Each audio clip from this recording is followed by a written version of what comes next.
Welcome to HDPP Live on a Saturday night to the UK and around the world with photos, memories and friends. This is HDPP Live. How are you this evening? Are you all well?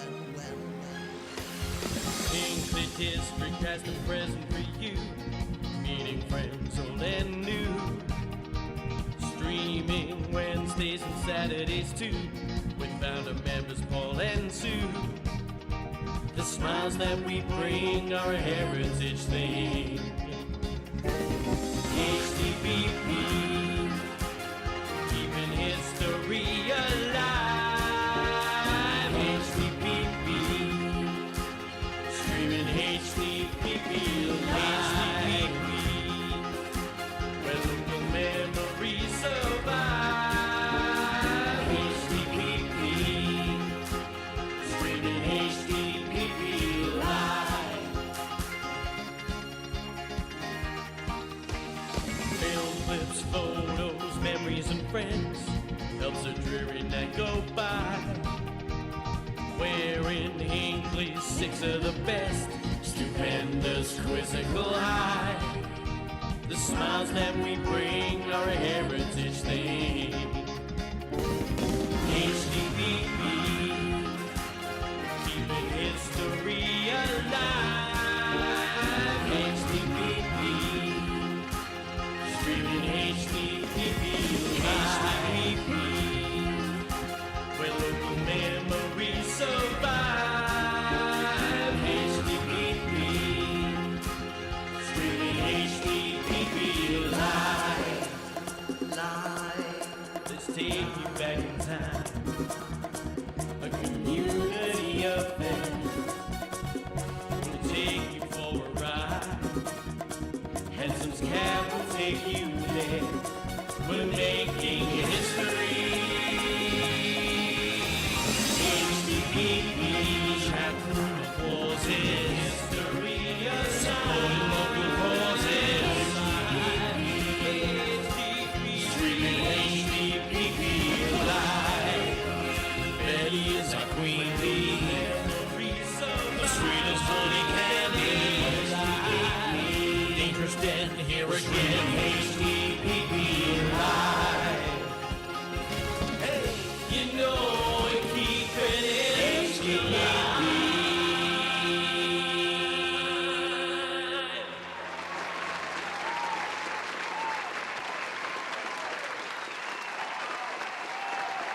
Here we go again.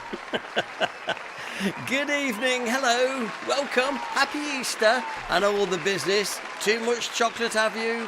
Yeah, I know.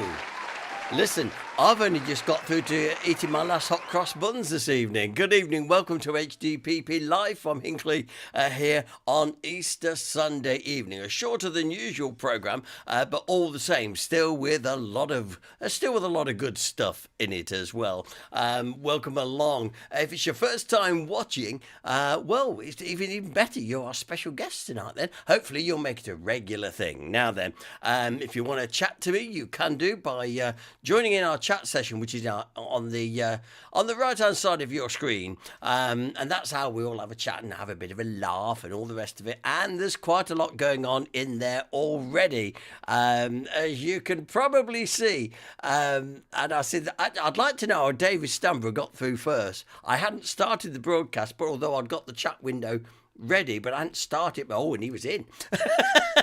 Nice one, David, and happy Easter to you, of course. And Pat Galloway followed over very quickly, wishing everybody happy Easter and a big typical Hinckley kiwi, as we always do down Castle Street. Daniel Coburn, he's back from his holiday. We missed you, Daniel. Great to have you back as well. Dave B says happy BST.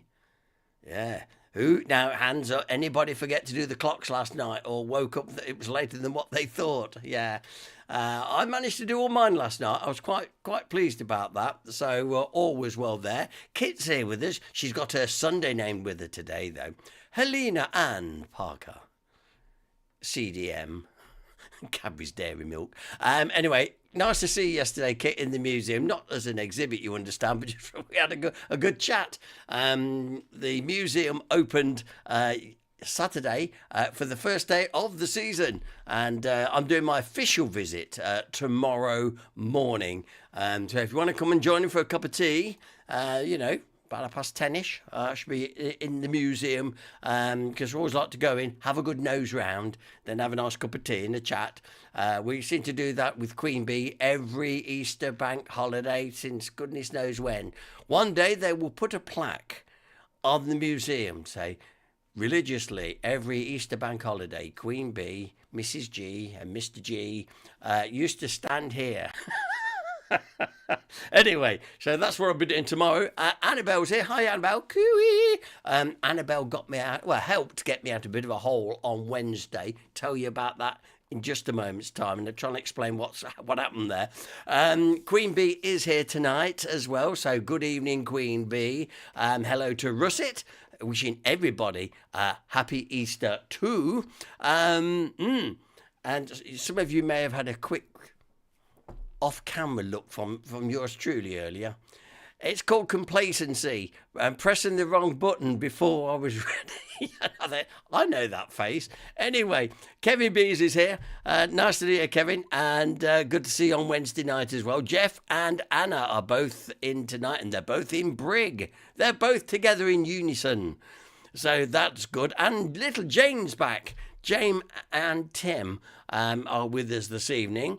And somebody else that's back. Everybody's coming back tonight. That's nice. David S. is back. He says, back in the room again after having a few days away. Look out, Dangerous Den. He's here again. Hi, Den. Good to see you. Anne Hunt's here as well. Look at them all here. You can see there. David Allen's here from Boston. And also, Jan Kirby's here as well. And he said, hi, everyone. I've still got my sister here watching too. Oh, hello, sister. Lovely. Great that you came along also to the social night. Wonderful stuff. Now then, hello to Kay Norton as well. We've got a few in tonight. First of all, let me explain. Annabelle helped me out on Wednesday night. I had a bit of one of those senior moments, I suppose you could call it. I got mixed up, and I was telling everybody we've got the man coming to talk about Asian Hornets.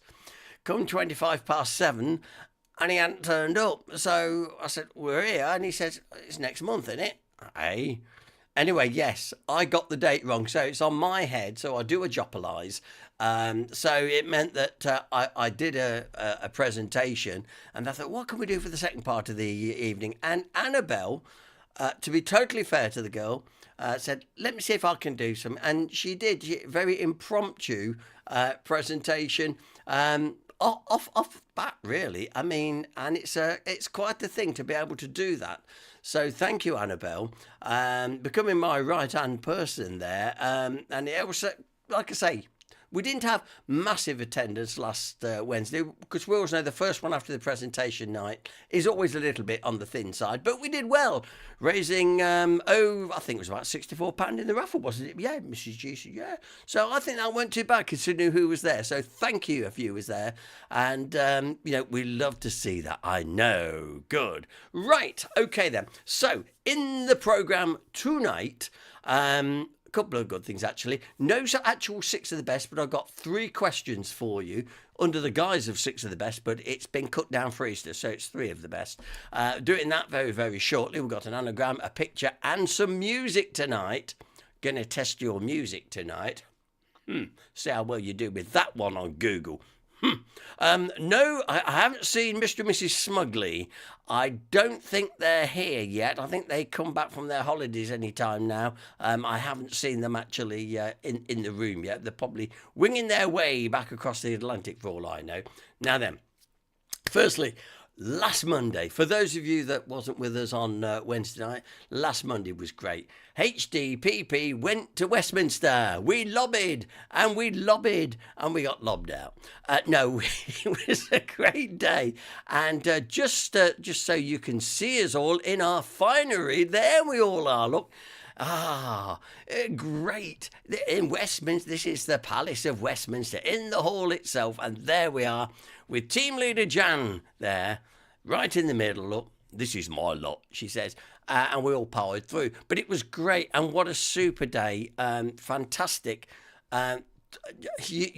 Well, I'll have to go again because you just can't take it all in first time round, that's for sure. As Dangerous Dan says, blimey, there's a rum bunch. Yes, I know, but it was such good fun. We were very well looked after. It was all very well organised. A great trip round the Palace of Westminster. We went into the Lords, into the Commons, and then a bit later on we saw the Speaker's procession, and then we went into the public gallery. Funny how we got called out of the public gallery though, guys, wasn't it? I thought, he said, Hinckley District past and present, it's time you left. And it was, but no, it was great. And meeting Luke Evans, and indeed a friend of ours and stuff, Andy Carter, while we were there, absolutely really did make the day. The coach trip was brilliant. The driver was really good. Got us there on time. Got us back. We were back in Hinckley for 7:30 in the evening. So there was a bit of walking to do, but it was a great day. And as we say in pantomime, we'll have to do it again then, shan't we? We're also looking at possibly doing a few more little, more localised trips. So we'll keep you updated about that. But probably once a year we'll do a big trip, and then go off and do that. So who knows? That's great. So it's been fantastic. And it was lovely to see Anne Hunt, by the way. Oh, she just said, my train was delayed. And it was great to see you. You made your own way and met up with us. She pushed past security. And she said, I'm just going to get my HDPP badge. They'll let me in. And she got her HDPP badge, and they did let her in. It was brilliant. Great. Okay. Are you ready? Now, tonight, like I say, we've got the quiz coming up in just a moment's time. We're carrying on part 2 from where we left off from Hinckley. We're going to Barwell and Shilton tonight. And then we've got a nosy as well, and a few more things about Parliament. But before we do, and they're all shorts, before we do, let's see if I can do 6 of the best in the right place. It's going to be difficult, but I'm going to try it. Let me just see. It's starting off on the old local knowledge. Now, I've just got to knock this on a bit, you see, because I'm making this up tonight as I go on. What I want you to do is to guess the theme tune. So this is, in effect, question 1, even though it says 4. Ignore that for tonight. I want you to identify this theme tune. So I'll play it for you, and then we'll move on to the next question. So guess the tune. What theme tune is this from?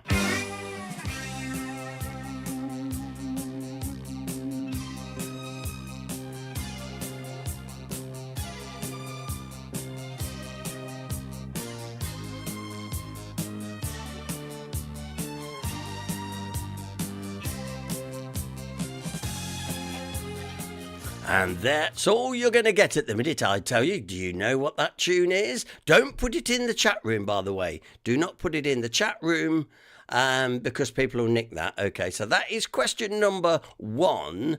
Just guess the theme tune. Okay. Mr. and Mrs. Smugly have just arrived as well. We'll talk to them in just a few moments' time.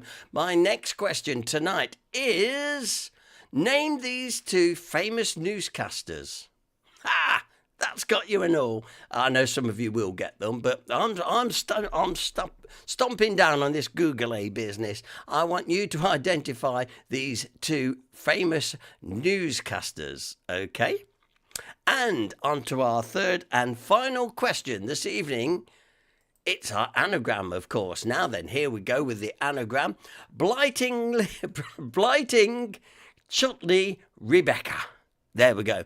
It was a popular pub and night spot back in the day. Blighting Chutney Rebecca.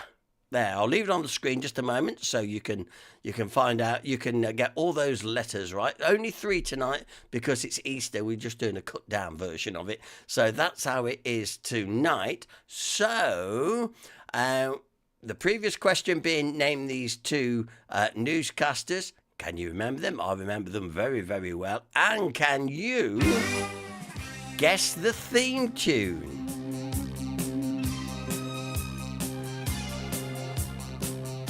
Don't put it in the chat box. People will nick it from you. What is this well-known theme tune?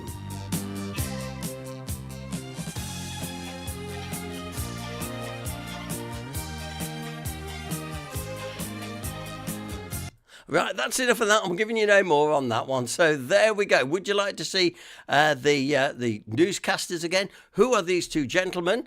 Both newscasters. I want their names. And here we go. Once again, Blighting Chutney Rebecca. That's our anagram this evening. It was a popular pub and night spot back in the day.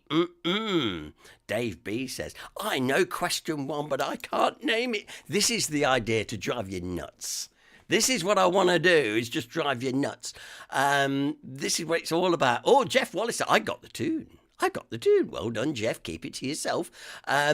So we'll come back and we'll play these very, very shortly. Now, I'm delighted that Mr. and Mrs. Smuggley are back. They've snuck in. They've just landed and opened the cases and got their iPads out, and now they can view us. So, and of course, he's made it in plenty of time, so that means he's had plenty of smug powder.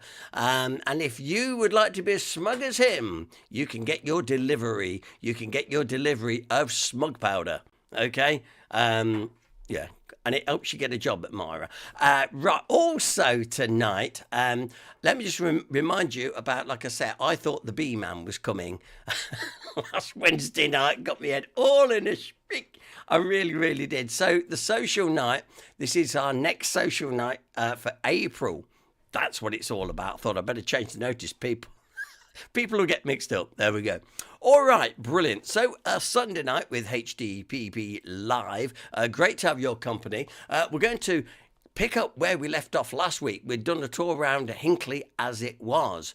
We're going to nip over to Barwell in Shilton for the next 15 minutes while you're working on that anagram, and then we'll come, hopefully, straight back to you and continue on with a little bit more. Now to the common and its entry into Barwell. Late 19th century, and the two cottages just visible on the left of the screen give us a position with children and prams on the road. The same two cottages today, but a completely different aspect on the opposite side of the road, and today's traffic prevents leisurely strolling up the road.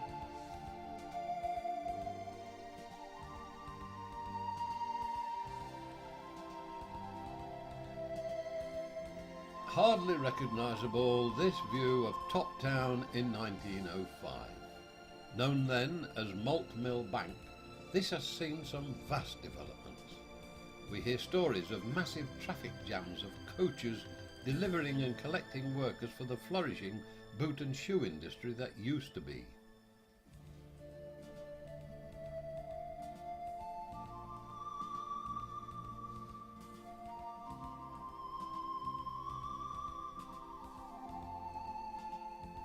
The narrow Shilton Road, flanked with tiny cottages, and the visible steeple on the primitive Methodist chapel. Recently in 2005, the chapel, having been converted into flats, had serious fire which destroyed its remaining roof.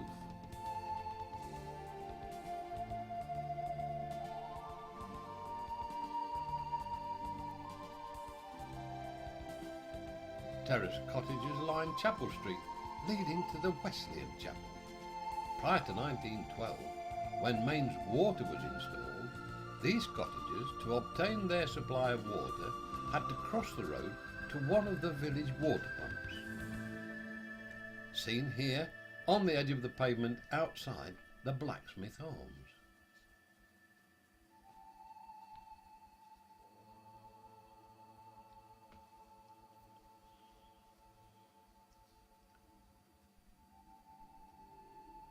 The shops and houses on the left of the High Street, Barwell, in 1905 were obviously built in a fashion to last. As seen now, they appear to be the same apart from the odd facelift. The property on the right has seen a few changes, although the majority remain unblemished.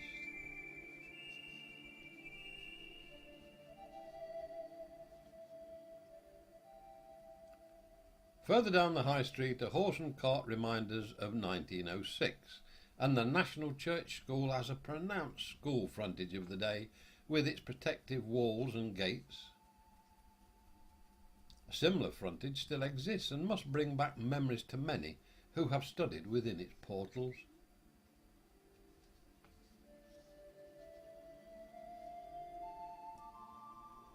In 1902, this view of the High Street towards the Red Lion has the two cottages on the entrance to Church Lane. Once again, noticeable is the freedom of the roads experienced with the lack of traffic.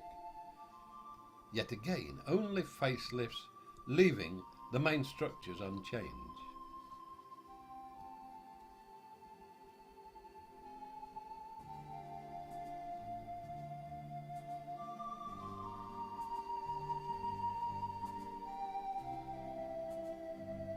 About 1906, a much narrower Church Lane, known then as High Close, and the dense trees obscuring a clear view of the church.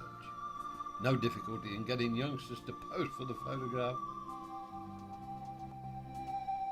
The rectory having been removed and road widening during the years and pruning of the trees gives us a better view of the church.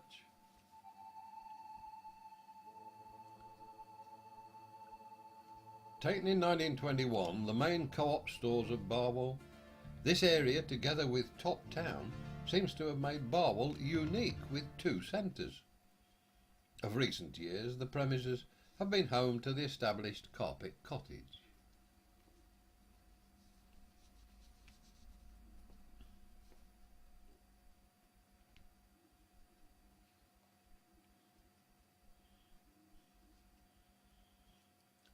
Known locally as Stebby Lane and one of the numerous boot and shoe factories, Geary's.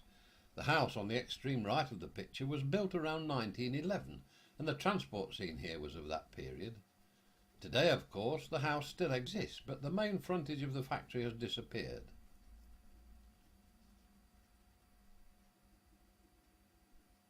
This photograph from a few years earlier, before the building of the houses in 1911, shows the women leaving work wearing long dresses and all with a hat.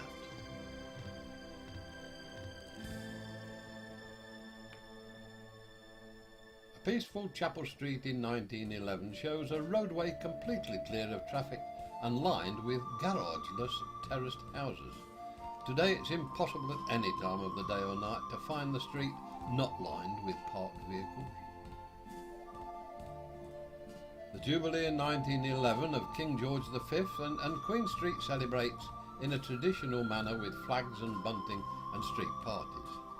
Yet another example of properties without parking facilities.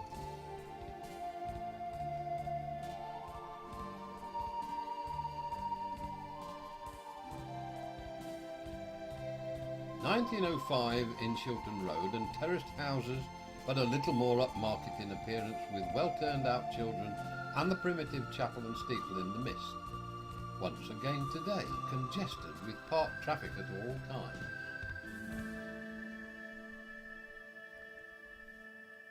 Such was the fierceness of the competition between Barwell and Earl Shilton that you almost needed a passport to cross the border between these two villages. Approaching Earl Shilton in 1920, this picture of Hinckley Road, taken at the corner of New Street, illustrates that a certain amount of affluence had arrived in the area, with substantial semi-detached houses being built. More or less unchanged, these properties remain as a main entrance to the village.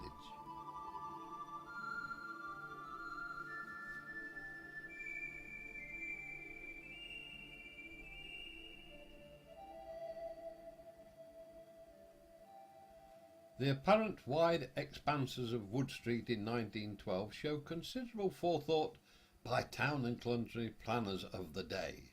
Still, without a bypass, Earl Shilton has regular traffic congestions as a result of the necessary traffic light controls.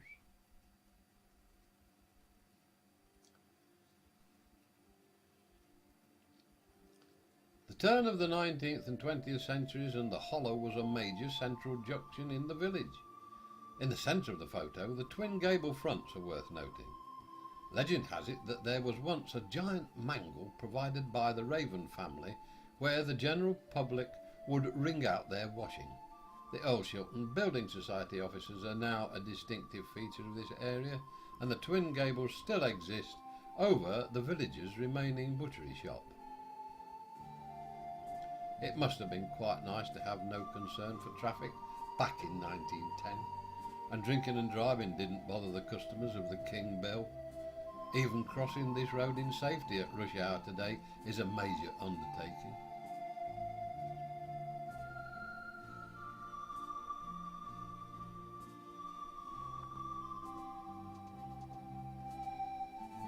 Sometime in the 1920s, the High Street was beginning to get traffic along with the three-wheeler Morgan, but more significantly, the High Causey on the right of the screen.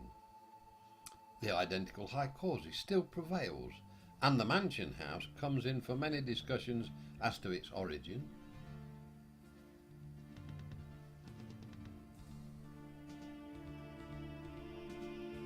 Quite unrecognisable today is the junction on Almes Lane, known by the locals in 1926 as Powder Hill Alley.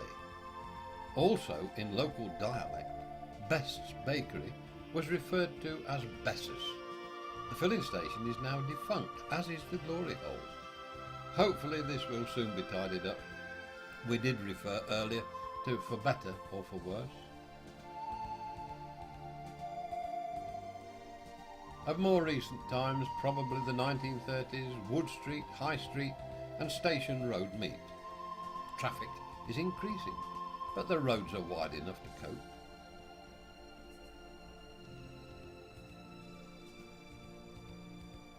The lamppost, it carries a sign to Elmthorpe Station.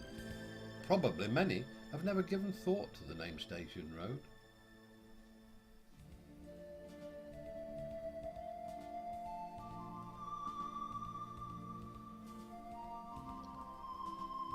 An unquestionable necessity in the past for the local boot and shoe trade, remembered by Ray Orton, his grandfather, with their horse and cart, collecting the bends of leather from the station almost every day of the week. Closed by the Beecham rail cuts in the 1950s, there's no evidence today at all of having been a flourishing depot, and another gentleman has memories as a 6-year-old living in Stapleton and being walked from home to Elmthorpe Station for their annual holidays. How many today would consider this a brief stroll?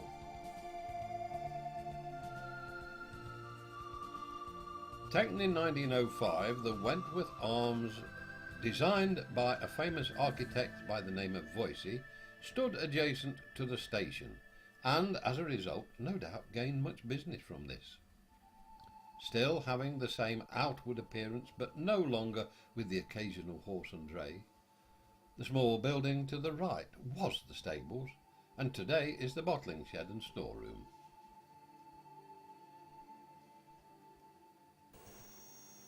And so continuing our round trip, passing down London Road, Hinckley, an unextended Holywell pub in 1915. Improvements and modifications have seen it grow to this modern hostelry.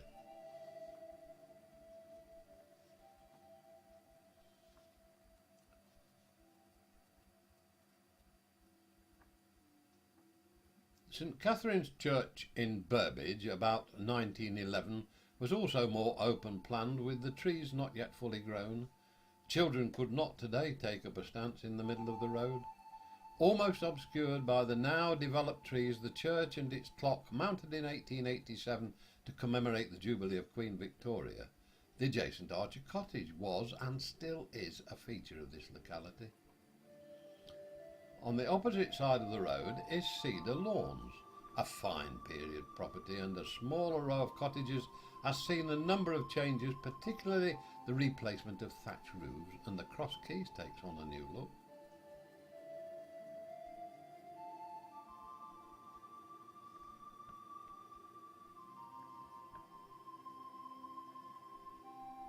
A little further down Church Street is New Road, adjacent to the War Memorial and at one time the village green.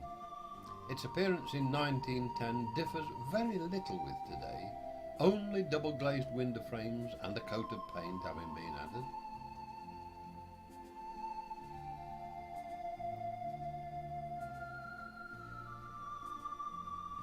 Close by the horse pool and looking north, Church Street in 1912 has grassy verges to the walkway. Today, no matter what time of day, you cannot see the footpath for parked vehicles, similar to many urban roads. Once again we remark, for better or for worse.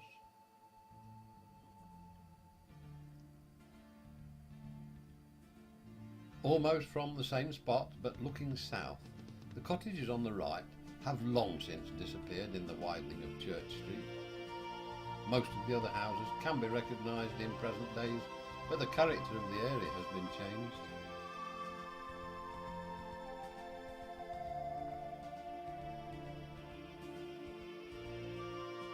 The corner of Windsor Street has had a checkered life. At one time the Boot Inn pub, then the village post office, then for many years a travel agency, but today insurance, mortgage and estate agencies has become a major necessity.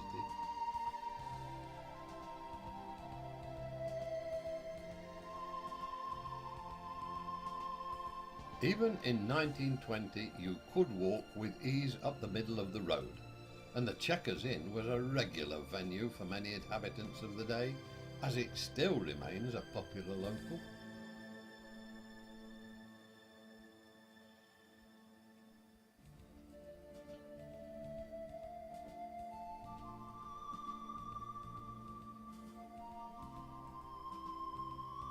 The Three Pots, countryside peace and tranquility appears to be surrounding the Three Pots back in the 1920s.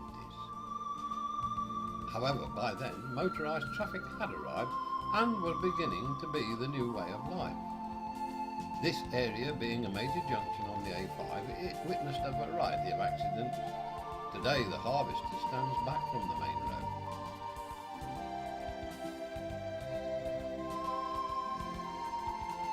As a complete change, throughout the film we have commenced each sequence with an old image.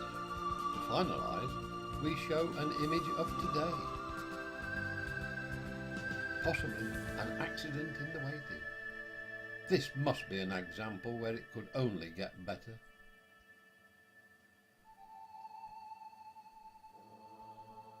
Please hurry and make it, Hinckley, as it was.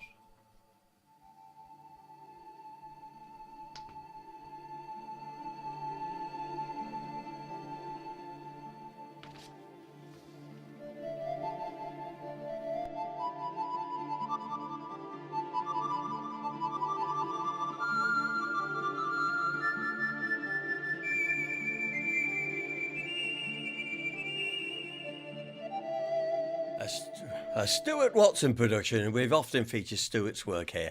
And once again, and hence why obviously some things have changed in that video. At least the gin distillery in Upper Bond Street is there now, but the rest of the building still looks like it needs some work. Why that was just coming to an end, Carol has joined us. Oh, shh, don't tell her now. Don't tell her what we were telling everybody. No, shh. Right. She said, sorry all, I'm late. I've been out on the razzle. Well, I can't blame you. After all, it is Easter. Welcome on to the programme, Carol. So we've shown you a picture of you being thrown out of the public gallery in Parliament. So you've all right. You've got nothing to worry about. Right, we've been doing our quiz. Now listen, before our next feature this evening, let's go to our three of the best tonight. And already, as you might know, Mr. Smugly, who has been having far too much of this stuff, is also joining Jeff Wallace, because Jeff Wallace is claiming 3 tonight.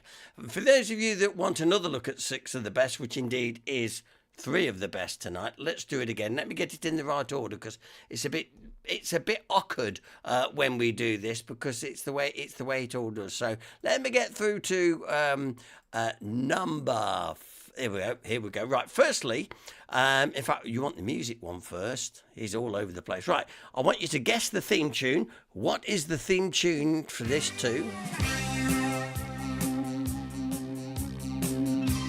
You can see the titles.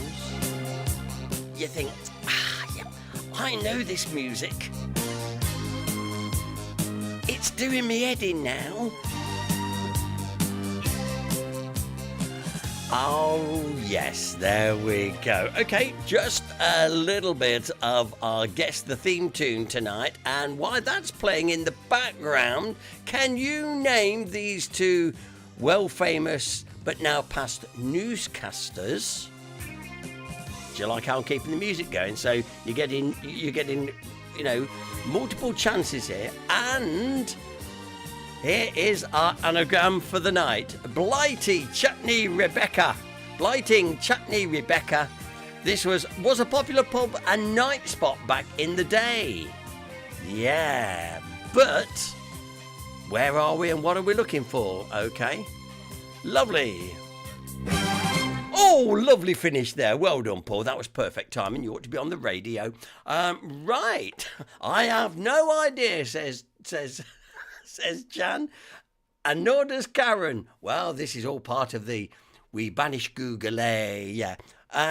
Good. Anyway, now then, Dennis Perkins, what are you doing? What are you doing? Let's just quickly get rid of that one. Dennis, put in the answer. We're not doing the answers yet, Dennis. Calm down.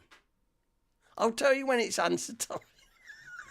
Did you see that, Mrs. G? And she's got it now. Thank you, Dennis. No, she got it just before you. Put in the answer. I will ask for the answers when it's time. Oops, sorry. Right, like I say, now listen, we had a great time in London. I'm going to keep going on about Westminster because it was so good. Here's just those little sort of infomercials. Listen, look at this. You can see why we had such a good time. Look at this.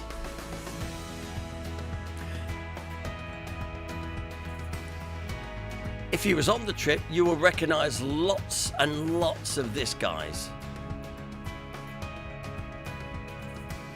Didn't we have a great time?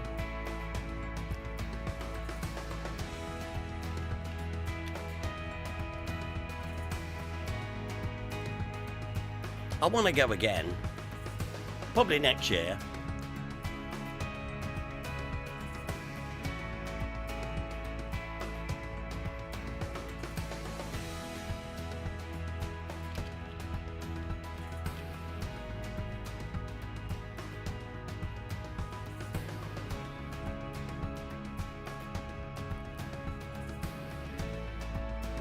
And if you didn't join us for our trip, well, you missed an absolute brilliant day. So if we go next time, you're getting plenty of warning. It was fantastic. And also agrees, I want to go again. I couldn't take it all in. Very true. Simply fantastic place.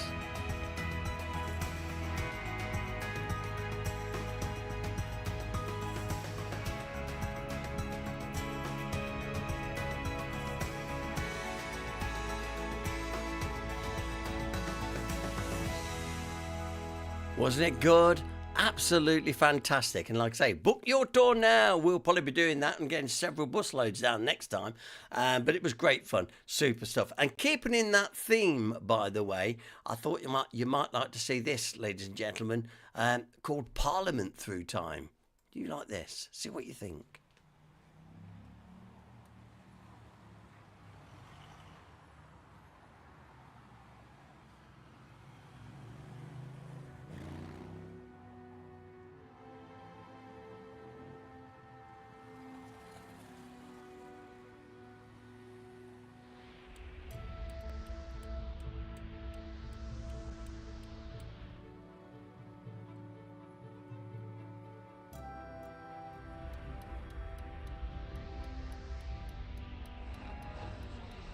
Thatcher has secured her third term as Prime Minister.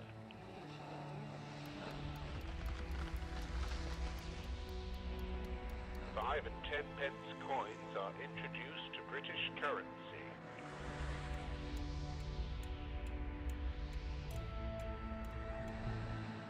Anthony Eden resigns due to ill health.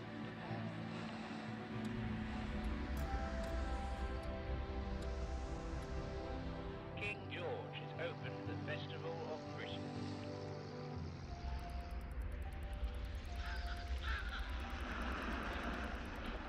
Suffragettes stage protest at Westminster.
And it has to be said, that is absolutely superb, isn't it? Absolutely superb. I thought you would like that one. So Parliament Through Time here on HDPP Live. And Dangerous Dan is so dangerous, he just gives the answers away. And Dave B, seeing it before I just delete it, I'm going to come and see you, Dangerous Dan. Absolutely. Jan said, I enjoyed that. It was good. It was good, actually. A great time, as I say. I know I keep going on about Westminster, but it was something I'd always wanted to do. And thanks through Jan and everything, it's happened now. And I've watched quite a bit of stuff on YouTube about it as well, going, oh, yeah, I remember that. I've seen that. I've done that, yeah. So it works out very, very well. And as I say, if we do a few more trips, don't miss out, because, listen, when we get out on the road, it's good fun. Anyway, and as Alan Crop rightly pulled out, says, not enough time to show PMs after 2017. That's because at the time, that's when it was made. So we haven't got anybody after Theresa May on that one. But well done, Alan. It shows that you're awake. Jane Brown said that was brilliant. Absolutely. Right. Now then, I am now going to do the questions one more time. I do not want your answers yet, Dennis. Right. Okay, so we'll do it one more time. Then we're going to go for a nosy tonight. So that'll be an old, vintage nosy, which we're going to do in a few minutes' time. In the meantime, let's see. So once again, it always goes back to one, you see. So I have to start these off. These are the ones. Right. So guess the theme tune. It was a BBC programme, I will tell you that. But that's all I'm going to tell you. So what is this the theme tune from, and why that's playing? Can you name these two I nearly said news agents then. Newscasters. Two very famous newscasters no longer with us. Can you name them? Okay, not yet. Wait for it. And on to the anagram tonight. Yeah, some of you have got it by pure fluke. Blighting Chutney Rebecca. Yeah, this was a popular pub and a night spot back in the day. It's still there today, but it's more of a eatery today than a night spot. It doesn't do the night bit anymore, okay? So, have a go, and we'll give you the answers. We'll give you the answers, of course, after we've had a nosy. Dangerous Den is feeling quite poorly now. He said, I'm not going to hear the last of this, am I?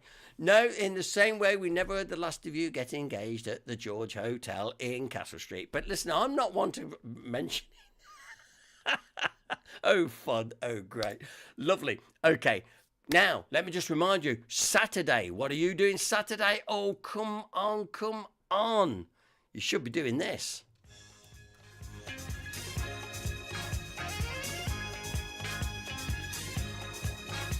Hello, it's Paul Gardner. Just dropped in to tell you about our 60s, 70s disco night, which is happening on Saturday, the 6th of April at the Greyhound in Hinckley. It's only £5, and for that, it's a full-fledged disco from way back when. We'll be dancing around those handbags. We'll be disco dancing. We'll be doing the bump, plenty of Tamla Motown and glam rock. All the stuff we used to do in the 60s and the 70s, all on one very special night. Admission by ticket, just £5. If you'd like your tickets, you can order them from Hinckley District Past and Present by emailing hincleydpp@gmail.com. We hope to see you there. Oh, it's going to be good. It's going to be good. Have you got your tickets? If you haven't, why not? Come along. We're going to have a great night. Trust me. There's that, oh, I wish I'd have gone now. Yeah, come on. We don't organise these things for the benefit of my health. You want to see the size of the speakers I've had to unpin this place. They're taking over. We've lost our front room. We've got a load of disco equipment in there at the minute, and they're blooming heavy. But it's not, and I emphasise, it's not going to be a loud job, because I know how to do a proper disco, you see. If you have it, you don't do, volume's the last thing you need. Trust me, you'll see what I mean on the night.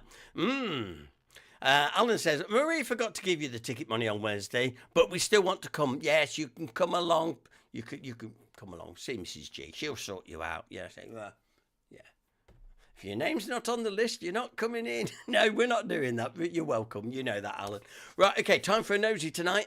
And it is indeed a classic nosy with our Steve. He's just recently this evening uploaded his latest one, but far too late for me to be able to screen it to you tonight, so we'll have that next week. So sit back. Oh, look, Jan Kirby. I've got 2 of the questions so far. It must be the theme tune that's doing ahead. We'll see. Let's go and have a noser.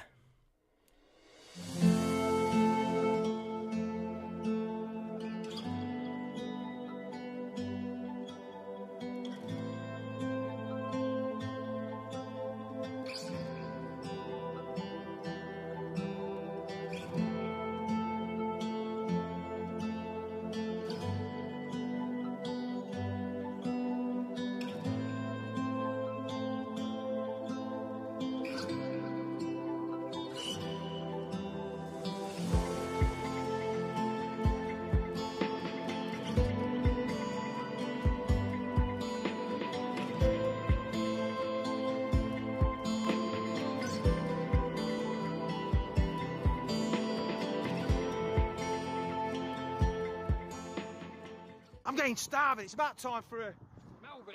Melvin Cobb, 85p. Hello, hey up, and how you diddling? My name is Steve, and once again, it's a great big warm welcome from myself to Let's Explore. Right, as you can see, we've got backed by popular demand, everybody's favourite Indiana Jones himself, Indiana Jones. Hey up. Welcome back, Andy. Now, we've not seen him, have we? We ain't physically seen him since Mapley Tunnel, and of course... Yeah, he's been in prison. I ain't surprised looking like that. No, I ain't been in prison. We've just been walking through a very posh village, and I tell you what, there were a few curtains twitching, do you know what I'm saying? And also, backed by popular demand, the most popular man there is, Richard Gere himself, delighted Dave. But as you can see, ladies and gentlemen, it's a sad day for us on this beautiful Saturday morning. I'll tell you why, because we ain't got the full squadron, have we?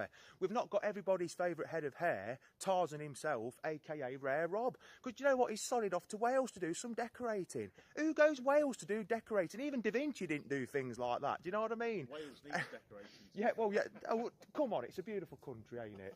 Do you know what I mean? But anyway, we miss you, Rob. I wish we had the full squad out. Now, as you can see, when I pan the camera round, we've got some incredible structures here, and you're thinking, what the hell's that? What's going on there? Well, I'll tell you what we'll do. I'll get you over to the maps to show you what and where we're doing it today. See you in a minute.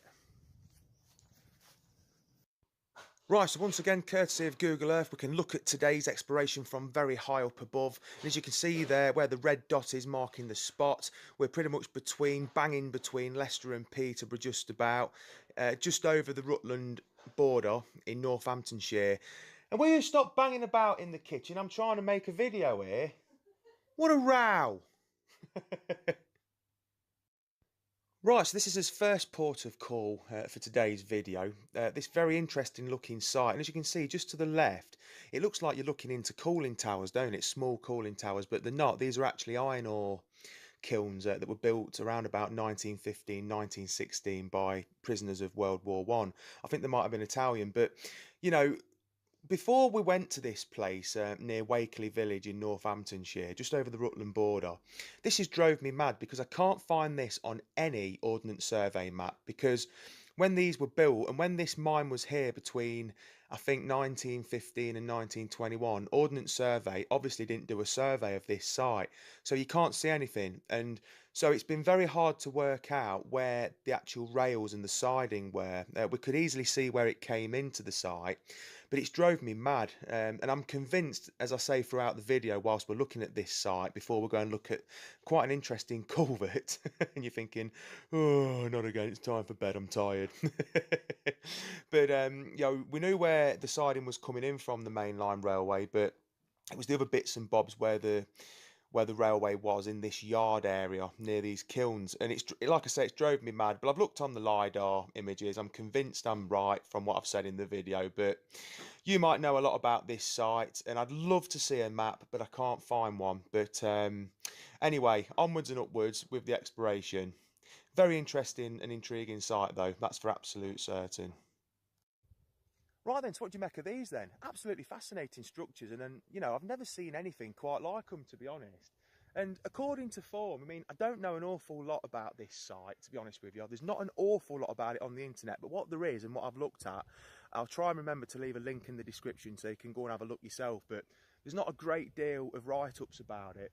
But apparently what they used to do, there's a quarry at Buckminster, and apparently around that area with this iron ore, they used to calcinate it in the open air. Now, of course, they've built actual kilns for it. And these were built around about 1915, 1916 by prisoners of war in World War One. Now what's fascinating is you've got the two here that are intact. Those two there look like they've been knocked down. They haven't. They just half finished them. Now apparently this open cast mine here that was basically over there, there's some earthworks over there near where the sheep and what have you are. They mined here from about 1916 to 1921. And apparently the iron ore wasn't of great quality here. Of course, they were using these to get the impurities out of the iron ore. But unfortunately, they never needed to finish these. But it's a fascinating site. Let's have a look around anyway. Right then, so I'll tell you something. There ain't a lot that confuses my associate over there, Indiana Jones. He's supposed to be the brains of the outfit. And we're both struggling to work this out. Now, these structures here, the iron ore, it must have been, it's going in through the top of the structure, which usually what happens, I think, or it's going in where the arches are. I'd imagine it's going in at the top. That's what we both think anyway. Someone will hopefully put us right who knows about this. But this here, I think I read somewhere online yesterday or the day before, these foundations here are what's left of an engine house. So maybe there was some sort of mechanism that were taking it up. But you see, the problem with that is, you see, the thing is here, if that's the case, how are they doing it with the other one next door to it? Because we don't know, because here I'm pretty confident that there was a railway side in here, because you've got a loading bay, look. That's a loading bay there. I'll show you in a bit more detail in a minute. So, but yeah, how are they getting the iron ore in there? Fascinating. I mean, I've never seen kilns this big. Well, not old ones. I mean, you know, present day ones, yeah, in quarries and stuff, but nothing like that. Fascinating, isn't it? It is. Absolutely. Right, so the good news is we think Indiana Jones has worked it out. Now, what it is, coming here this morning, he'd got the right ump because he needed a Costa coffee. Now, his brain, it's just started getting in his system and he started working it out. Right, the floor is yours. Right, I think this is the engine house for a conveyor. So you've got two big buttresses there that are way too big. Absolutely. That type of wall. And then you've got a platform here and what looks like some sort of engine working to go with it. So I think this is where the conveyor sat to get the stuff up there. And it was either for the fuel for burning, in which case it came in on that one, and then there's probably a conveyor on the other end for getting the stuff out. I think, but I ain't looked down there yet. Yeah, and what he's saying is here, there's that's a loading bay. So I think, because we've got a railway line here, standard gauge railway, that is the Seaton to Wansford branch, I think, that ends up going to Peterborough. I think, anyway. 1873, I think that was built. But you've got a loading bay here. Now, when we got here, I was looking at it. I've looked at it from above on Google Earth and all. This here, for me, there was a railway line there, that a siding that goes to the main line, and we know that the loading bay ends here because we've got what remains of the wall, look. So the iron ore was either being loaded at this point and being taken off to Manchester, because I think one of the companies that worked here was Manchester based, where they were making the actual iron. But what did you just say? You think they were bringing possibly coal in from this point to fire these up? Yeah. So that makes sense as well. Alrighty then, so at this point I'll show you some of Dave's fantastic photographs of this place, and as you can see there, he's zoomed into this particular kiln, and can you see, you know, to the left and to the right of that centre arch there, you've got like holes in the brickwork, and we're convinced that there was you know, quite a few walkways around these structures that had to have been, because surely men would have had to have gone up there when the actual iron ore would have cooled down, which could take the best part of a week, I think, from what Andy was telling me when we were out. So it's a very confusing place, but surely there was walkways around here. There's all sorts of little bolts in the brickwork that you can't quite see as well.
So just over there, of course, we've got those beautiful kilns that I've just been showing you. And as you can see there, you've got that raised embankment there, which was a loader that went to a standard gauge. I'm sure about it. Went to a standard gauge railway that joined up down here at this point somewhere. But what we've got here, we've got a second one. Now this is very well intact, this loader. I mean, wow, just look at this. Now those four structures down there, those kilns, I'm pretty certain that they are listed. I'm not sure if they're grade 1 or grade 2, I don't know, I can't remember. This one's been done up quite a little bit as well. I mean, this is fantastic, Dave. No, it's not been done up, it's been widened. Yeah, look, that's the original bit there. Oh, See right. the angle of it, and then that's been added after. Oh right, yeah. So yeah, the right, you can see it there. See, there's a just there. Look, there's a seam. So it does appear to be. Look at this wooden It's shoe, been. look. I know, I'm gonna get there in a minute. Do you know the interesting thing is, there's a landowner over there just turned up on a quad bike, but he's been watching us. But he seems all right. There is a path over there, so I don't know. We don't look like we're up to no good anyway, in my camouflage clothing. But yeah, so yeah, you can see that. Let's flip the camera around. Yeah, so this is brilliant. This is. I mean, just look at this. So you can still see. Just zoom in. Part of the old wooden chute there, and do you know what, there may have been 2 chutes here, I'm not sure. I mean, there's not really any evidence of a chute over there now, so maybe not sure on that one. But just down here there would have been a standard gauge railway track here, and I'm pretty sure, in fact yes, I think I've worked this out now. It's been confusing us. Right, so standard gauge here that went down there, you can kind of just make it out there. And then it splits here, so I think I was right. So just see that. That there, for me, goes to the mainline railway. So yeah. Same level. That puts that to bed, I'm pretty sure of that. But yeah. That bank there. Absolutely fantastic, Almost the this. same level as that. Beautiful. Yeah. Right then, so I'm not certain, I'm not sure. That's where we started over there. There's your kilns and there's your other embankment. Now, not certain about this, trying to work it all out because there's not loads of info about it online. So here's my theory at the minute. They were bringing the iron ore in at that point. Now, we know, I'm not sure what the standard gauge railway is used for in that case, that went between that embankment and those structures there. Not sure about that yet. I'm sure there was a railway there, but I might be wrong. I don't know. I'm probably wrong. So maybe they'll bring in the iron ore in, putting it in the kilns, and then somehow getting it on this embankment. But the problem I've got is I'm pretty sure this. It looks like on the LiDAR that this went beneath the road. This one. So maybe there was another open cast. I'm pretty sure there was. The other side of the road. We'll go over there and see if we can find a bridge or something in a minute. But what's interesting is, I've not been on the top of the other one yet, so there might be a weighbridge there. But there's a way. I'm sure this is a weighbridge here. Now I did see a photograph online where the photographer did take a picture of this, and I'm sure this is the weighbridge. This is where, for me, the iron ore was leaving and going onto the mainline railway, because one of these companies, might have been the Partington Company, I can't remember. There was Bell Brothers and the Partington Company. One of them was Manchester based, and they had it ideally because just there, where the tree line is, in Indiana Jones, that's the mainline railway. So yeah, it's absolutely fascinating, this is. I think the military railway went from that one now, Andy. Still going on about it, look. All the way around. Yeah. Narrow gauge. Yeah. Well, it must have been in like 1915, 1920. We came in that way, didn't we? Yeah, just down here. You see, as per usual, we know exactly what we're doing. Yeah. Where is he going? He's going to take a picture of something else. He loves it, doesn't he? Right. It's a good one, though. Yeah. Fantastic. Yeah. Confusing. Yeah. Oh, I'll get you another Costa coffee in a bit. I am running low on caffeine. You've got a problem, you have. I think all our theories are right with this. I think a lot happened here in a short space of time. Yeah. And it never really worked, so they tried loads of different things. Yeah, I mean, this here, you can see that is like, that's an embankment there. Now, whether there was a conveyor belt taking iron ore from there up to there, I don't know. I'm probably wrong, I don't know. But it's fascinating stuff, matey, that's for sure. Alrighty then, so it quite clearly bamboozled the three of us, this place, and you know, it would have been a lot easier had we have gotten some sort of ordnance survey map or some other map. I couldn't find any map, but I tell you what, you know when somewhere's a difficult site to work out, when even our hero, Andy Jones himself, don't even know what's going on, but but fascinating stuff. But we'll put that to bed now, because what we've got now, we started the exploration to the left there, as you can see, where the red dot is. Now we're going to where the yellow dot is, just down the railway a bit, the mainline railway, because we've got a very interesting culvert to look at, as I said earlier. And I know what you're thinking. Oh, right, it's about time to go to bed, Steve. Yeah, I think I'll switch the video off now. It's quite interesting, this. There's some actual structural supports in this to see, and Dave got some amazing pics of this one. But before we go and look at it, I tell you what, I'm starving. I could murder a Melvin Cobb for 85p. What a bargain. Yeah. You've got problems, you have. That's all we ever talk about on this channel when you're here, getting pissed. And drinking coffee. Hey? And drinking coffee. Yeah, drinking coffee, getting drunk. What's up with him? I'm getting starving. It's about time for a Melvin Cobb, 85p. Thank you to Melvin. Yeah, because we've been exploring, we've been to them great big iron ore kilns, haven't we? And I'm starving, to be honest with you. We're walking about here, there and everywhere, all over the Ocker. And as you can see, me and Andy Jones, and everyone's favourite delighted chap, Delighted Dave, we sat here on a lovely bench. But believe it or not, Anthony David Arnold William is behind it. We're in a graveyard. Believe it or not. And the church behind, it's an historical church. I don't know why it's historical. We're not going to go around that. Because it's old. But these cobs, these are the dogs, aren't they? Well, I think we'll leave them eating their cobs tonight. I think they've got the advert over, and I think we've got the general gist of where they are. So there we go, another classic nosy. Cutting it a little bit short because I did say we'd have a shorter broadcast tonight. So there we go. Now then, I'm wondering, before we go tonight, what have you been doing on the quick? Get ready, Den. I'm going to ask you to put the answers in a moment, Den. Right, okay. I wonder how you're doing with our quiz. It's only, instead of 6 of the best, because it's Easter, it's been cut down. It's 3 of the best, really. However, before we start, now you see, look, Denny says, I'm now too frit to press the button, you see. Right, okay then. So, an interesting nose, he says, Mr. Smugly. He should know. He should know.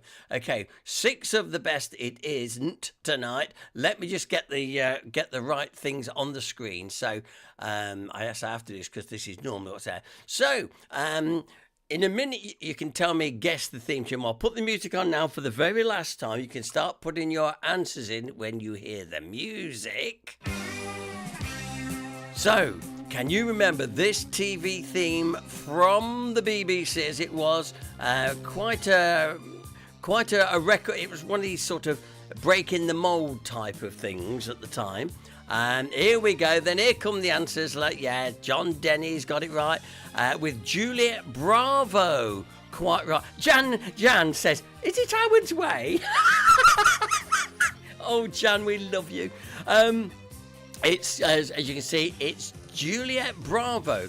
and it was like an up-to-date Dixon of Doc Green type, but the woman was in the lead role in them days, which was quite groundbreaking.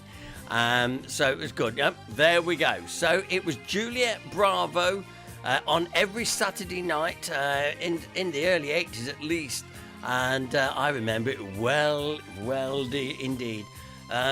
Yeah, great. So if you've got Juliet Bravo, give yourself a point. I like Jan Kirby. Well, that's what Karen's answer is.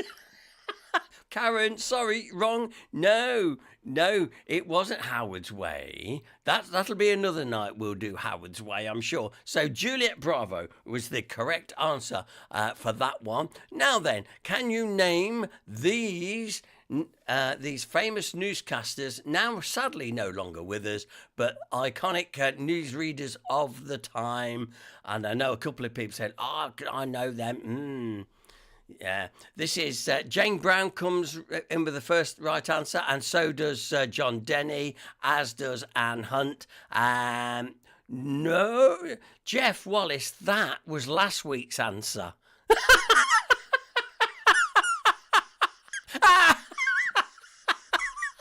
I'm sorry, I shouldn't laugh. Oh, Jeff, you've made my night.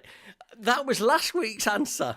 Seriously, that was last week's answer. I'll let you see if you can get it. Well, you can see the answers now. Russet, you've got it right. Congratulations.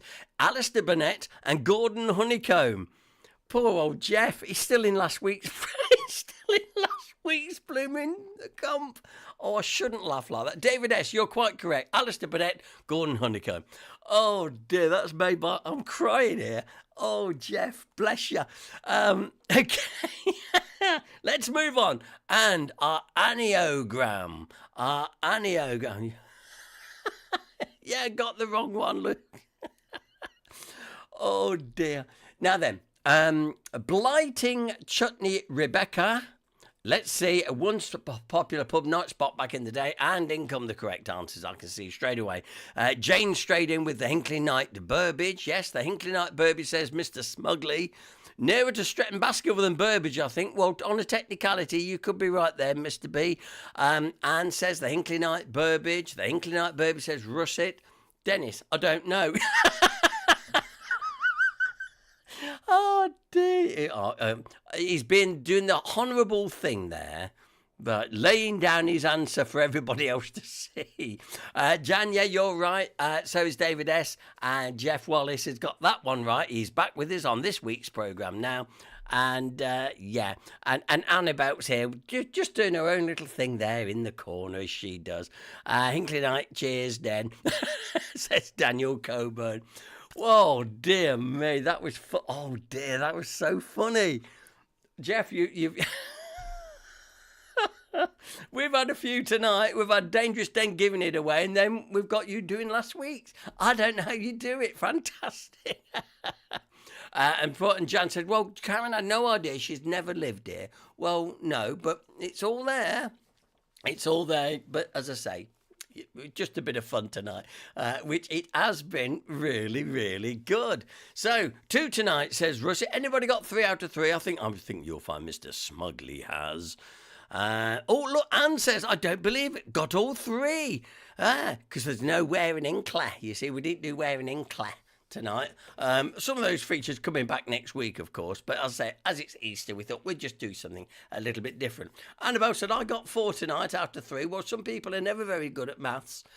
Alan Kropp says, note, none, 0, zilch, nil, but we tried anyway, because Marie has a cold. Well, she's fighting fit for Saturday, because we're looking forward to doing the Bomb, and we'll be doing a lot of Tamla stuff and disco, and we'll be doing all that on Saturday night, so it's going to be a lot of fun. And it's not a late night. Listen, when you get to our age, you know that come 10:30, 11 o'clock, you've about had enough, so that should be okay. Queen Bee, she's got the Hinckley Night as well tonight. Dennis says -2 for me tonight. And Jeff Wallace, got 3. Really? I just had 3. I had finger trouble. Dear. It's probably you've been distracted with Anna, who said she's going to wear her hot pants on Saturday night, as you told me last night. So Oh, should be fun. Should be fun. Okay then. Well, that's Easter done and dusted. I hope you've enjoyed it. We'll be back to a bit of a sense of normality next week, whatever that might be. So in the meantime, by the way, tomorrow morning, if you want to join me for a cup of tea in the museum, I'll be there from 10 o'clock. An early cup of tea, about 10:30. Join me there at the museum. They'd love to see you there. If you've not been, go this year. Because, I say, a great warm welcome awaits you and everybody that visits the old museum. It's great. Oh, well, like what Anne says as well. I love you guys. See you Saturday. I know it's going to be great. Until then, to keep it live, keep it HDPP, and all being well, see you Saturday night at the disco. Bye.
I can't believe Jeff did that. Oh, dear. Oh, hello. It's been so funny tonight with Dangerous Den giving it away and then Jeff doing last week's answers. Oh, dear. Oh, that's going to go. Oh, hello. This is part of the programme we never talk about in the main part. Well, who would?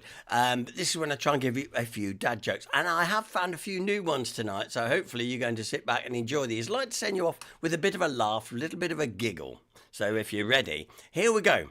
What's yellow and points north?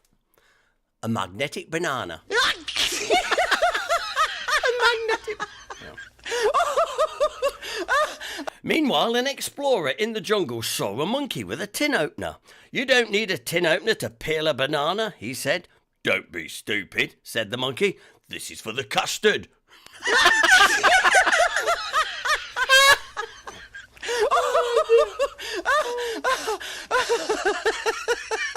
I brought some rocket salad yesterday before... Excuse me, I bought some rocket salad yesterday, but it went off before I could eat it. Oh, dear me. Yeah. Fine, almost there. Which English king invented the fireplace? Alfred the Great.